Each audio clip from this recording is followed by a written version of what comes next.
How do new Methodist denominations form under the protocol, and how do those denominations gain member churches? Great question. In my last video, I explained how the protocol legislation submitted for the 2020 United Methodist General Conference came about, and the processes for conferences and churches to stay or join an NMD.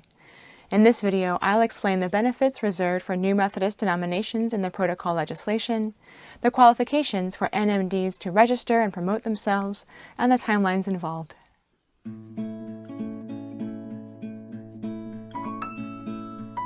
Why would people dissatisfied with the current United Methodist Church want to form a new Methodist denomination under the protocol legislation instead of going independent?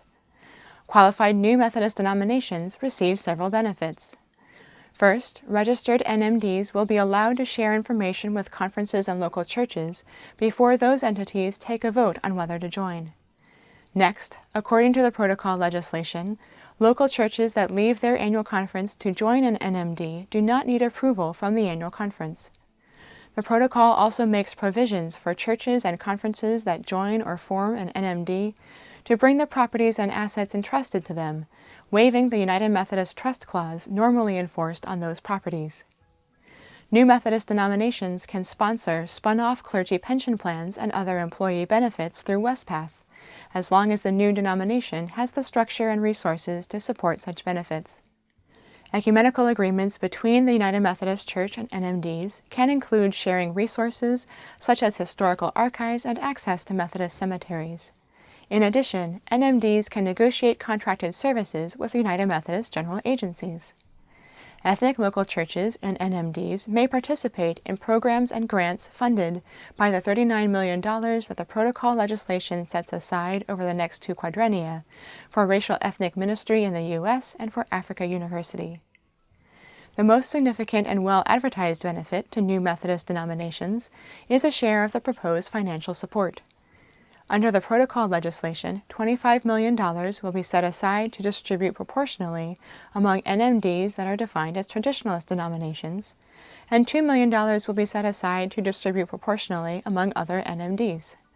The money can be paid out over 4 years to fully qualified new Methodist denominations that have fulfilled the terms of their separation agreements with the United Methodist Church.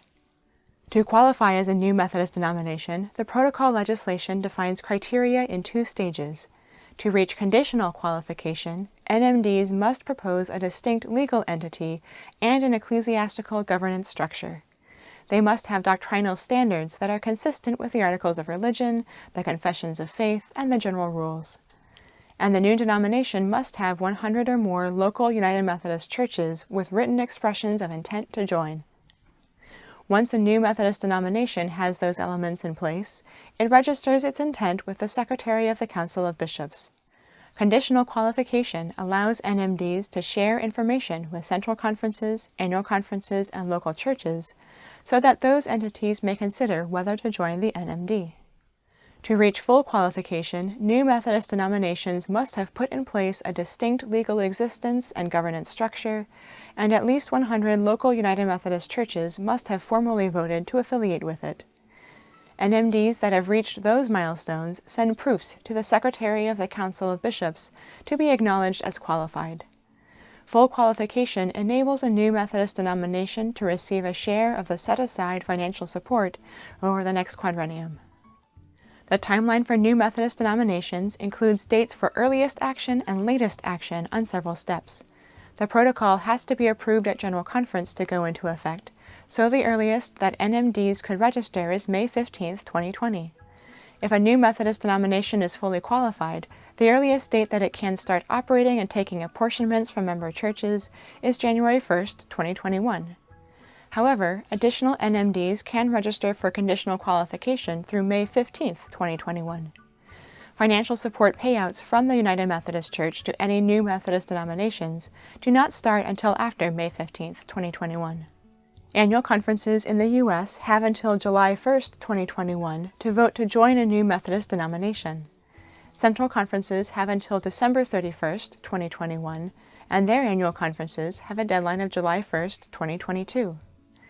I realized after making my last video that the legislation's language for these timelines implies an order of decision-making, A central conference makes a choice before its annual conferences can decide whether to make a different choice, and local churches can make their choice after knowing which way the annual conference decided. The only place in the protocol legislation that explicitly allows a lower body to make a decision before their conference is that local churches in the U.S. may vote to join an NMD before their annual conferences have voted. If you have any questions about this video or topics you'd like me to cover, leave a comment below. If you'd like to watch my last video about the protocol and the processes it outlines for conferences and churches, there will be a link during the credits screen. You can also subscribe to get notifications about my future videos. Thanks for watching.